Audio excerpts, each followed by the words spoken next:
We have a Coppola questions before we move on. All right, that leads us to a Coppola questions, which we have a bunch. I know I do. I'm sure you guys do too. My first question goes back to the very first scene, very first shot of the whole damn movie. What in the fuck was with the eyeballs on Willem Dafoe? Why did he have eyeballs all over him? What did that have to do with anything? I don't know. I honestly, I forgot about it. Because again, I forgot that whole scene. Because that whole scene has nothing to do with the rest of the movie, aside from him killing Sheila. But like all the other weirdness and shit that's going on in that. But even then, what's the point of him killing her? Right. Well, because he wanted to feel bad about something. I guess because he had to confess to Diesel that he was trying to be a changed man after he killed her. But like it. I'll tell you what Paul Schrader said about the eyeballs. He said that Willem Dafoe just decided that he would put those eyeballs on him. And then Paul Schrader made the choice to put the eyeball under his chin so that it would be weird as fuck in that first scene with the TVs showing up around him and him just leaning back, like getting coke out of his nose or whatever. What the fuck? You know, to signal that this is an hilarious comedy. It's a comedy. God.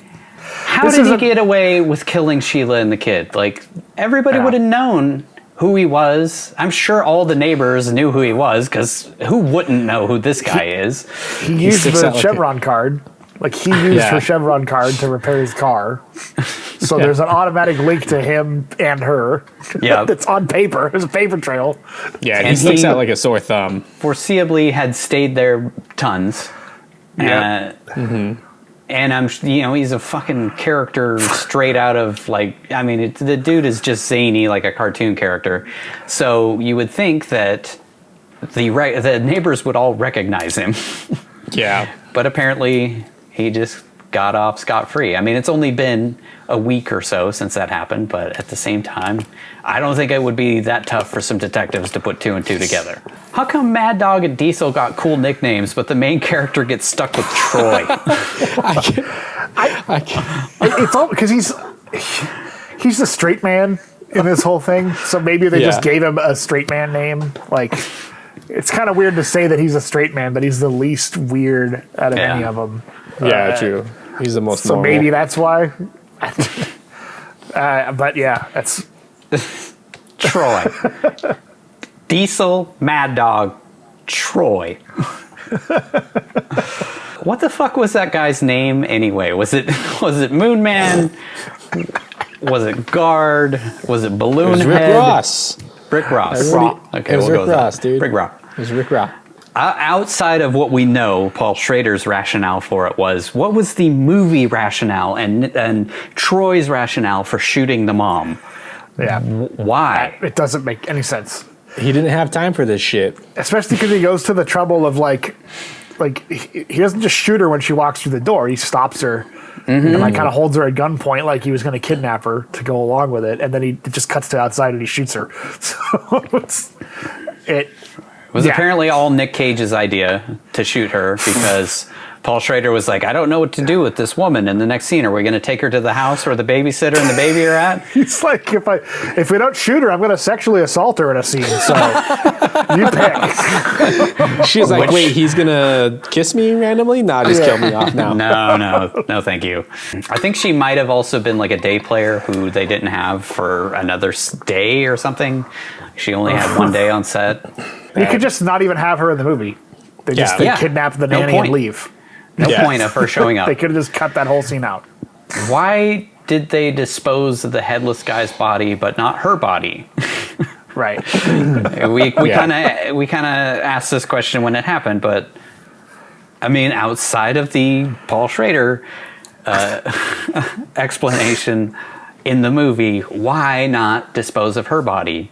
What's the point of disposing of one and not disposing of the other?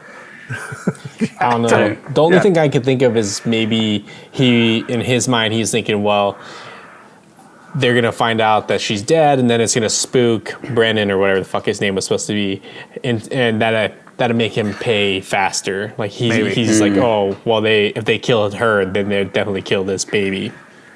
But That's then at not that point, a, just that's not a leave the bad dead. thought. But then just leave the dead guard there too. Like, Yeah. At that, by that logic, like we killed your muscle and this woman. Don't come after us. Just give us the money. Yeah. True. I didn't say it was the most logical thing Yeah. because this movie's not It's logical in any sense. But we're not gonna be able to make sense of it because clearly it wasn't in the script and they just did it and it Yeah. made more problems than right. than answers. Which is the But it's same a with my comedy, next so- question is, in the movie logic, why the hell did they stop for groceries in the middle of all of this stuff? Covered in blood. I mean, like, I get it from a storytelling standpoint. You had to finish it. You had to finish this story. Yeah. And they wanted to wrap it up quickly, I guess. So they went to the grocery store so cops would come and all that stuff. But Right. like, why? Where can we shoot this? The grocery store. All right, we'll write a scene around Which is that. the same scene as earlier, the same location as earlier when he's talking to Greco on the phone and then he slaps the car hood and all that stuff. Yeah. That's the exact same thing. They just redressed in post with different signage and stuff, but it's the exact same place. You can tell. yeah, Yeah. I don't like. Why not just have them get pulled over since he has expired tabs? Yes. you could. There you go. You could. Yeah. It would be Yeah. a more logical explanation to trigger those events that then preceded. Right. Yep. Oh man, it's always so funny when we write a better movie than the movie we watch. But then the question would be again, like, why does he have expired tabs? Because it was just in the movie to get them pulled over. Because you'd think, But again, these guys are awful. They're terrible. They're Terrible losers. criminals. Terrible at So this job. They're Yeah. terrible at what they're doing. They have 2 jobs and they fucked both up. But celebrated like crazy when they almost sort of Yeah. pulled off the first job. Yeah, Ketchup and They mustard celebrated fight. in their shitty Motel 6 and then went to a casino, Yeah, they went to the casino. which seemed out of it. Like celebrated the casino. Let's meet up Yeah, tomorrow in but- the food court so I know you're not dead. Well, what Right. was it with that scene? Like that camera angle, looking at them originally having the conversation. That old lady with her oxygen mask. Yeah. Like what was up with that? I It was thought so random. the point of it was to show like, God, look at these fucking losers. Like, I thought that was the point of it. It was like, Hanging out with the They're hanging out in geriatric they're hanging out in a casino lobby in the Cleveland. middle of the afternoon instead of doing anything useful or fun. after they all Some struck lady out. at death's door. this Yeah. is all they know how to do. This is their lives. True. I had some. We addressed a couple of them naturally. I honestly didn't write a lot because I just was like, well, I'm so burned out by this movie. And I mean, honestly, if I started writing questions, I just wouldn't stop writing questions because Yeah. there's so many Yeah. things this movie does. But my 2 main ones was they mentioned that they did jobs before. Like, how many jobs did they actually do together? Because it seems like, well, I guess Mad Dog and Diesel had been doing jobs while Troy was in Yeah. prison. But how the fuck were they been successful at any of their jobs There's no way. when Troy, Yep. the smartest one among them, hasn't been helping them? So you'd think they would have fucked up way more jobs that they worked on. Yeah. And, you look at, so in the book, apparently they're all in their 30s. But in the movie, Willem Dafoe and Nick Cage are both in their 50s. And Diesel is in his 30s. So if you extrapolate back, if Troy served his entire 15-year sentence, that means Diesel was between the ages of 15 and 25 when they did the first jobs together before they went to prison. But they also Yeah. served at different times. So I don't think they ever did a job And together before. I got the impression think they they did. met in prison. Was that not That's right? what, Or did yes. they- Yeah. yeah. So Yeah. how would they have time to do any jobs together? Because Troy's been in prison for 15 years. I didn't mean, even maybe, think about that, but that's, yeah. Maybe they Good, did jobs great on the point. inside, Score an extra Yeah. packet of ketchup. Stabbing and whatnot. Nazis and stuff. Stabbing Nazis. They're stealing ketchup and mustard from the mess hall. That's where they. Oh my God! That's where That's they. their thing. That's Yeah. how they came up with that party idea. And yeah, my other one was just how did 130-pound Mad Dog single-handedly Yeah. dispose of the corpse of a 300-pound woman and Yeah. her chubby teenage daughter when he needed Diesel to help lift this headless guy and carry him up it's not just like drop him off. Like he goes inside the building and then up 2 flights of stairs to drop him off in this room up above. There's a clear answer. PCP. That could be true, yeah. But after they went out of the way to show how he's like tiny compared to this woman, so much so that he can jump on her back and stab her to death while she holds him up before she collapses. And we're supposed to believe that he single-handedly wrapped her and her daughter up and drove them out to this place to dump the bodies. Which, by the way, that was actually the woman who played Sheila. And not a stunt double or anything like that. She agreed to be thrown into that table by Willem Dafoe. So really took one for the team for this amazing film. Dang. I had 2 questions that I just couldn't. As I was trying to go to sleep last night, I couldn't rationalize. Were they not afraid about leaving fingerprints all over the fucking place when they break into that dude's house to steal the baby? Like, these are all convicted criminals. Right. No gloves. They're touching everything. You see Nick Cage grab the goddamn door handle and close the front door behind him. Like, it doesn't take a rocket science to dust or anything either. Yeah, no mask, nothing. Also, when they break in, the door just like squeaks open. It's like the loudest kitchen door, and then they just like comically walk in a line. Like they stack in like the Three Stooges, bro. Trying to rob a place. I couldn't think like.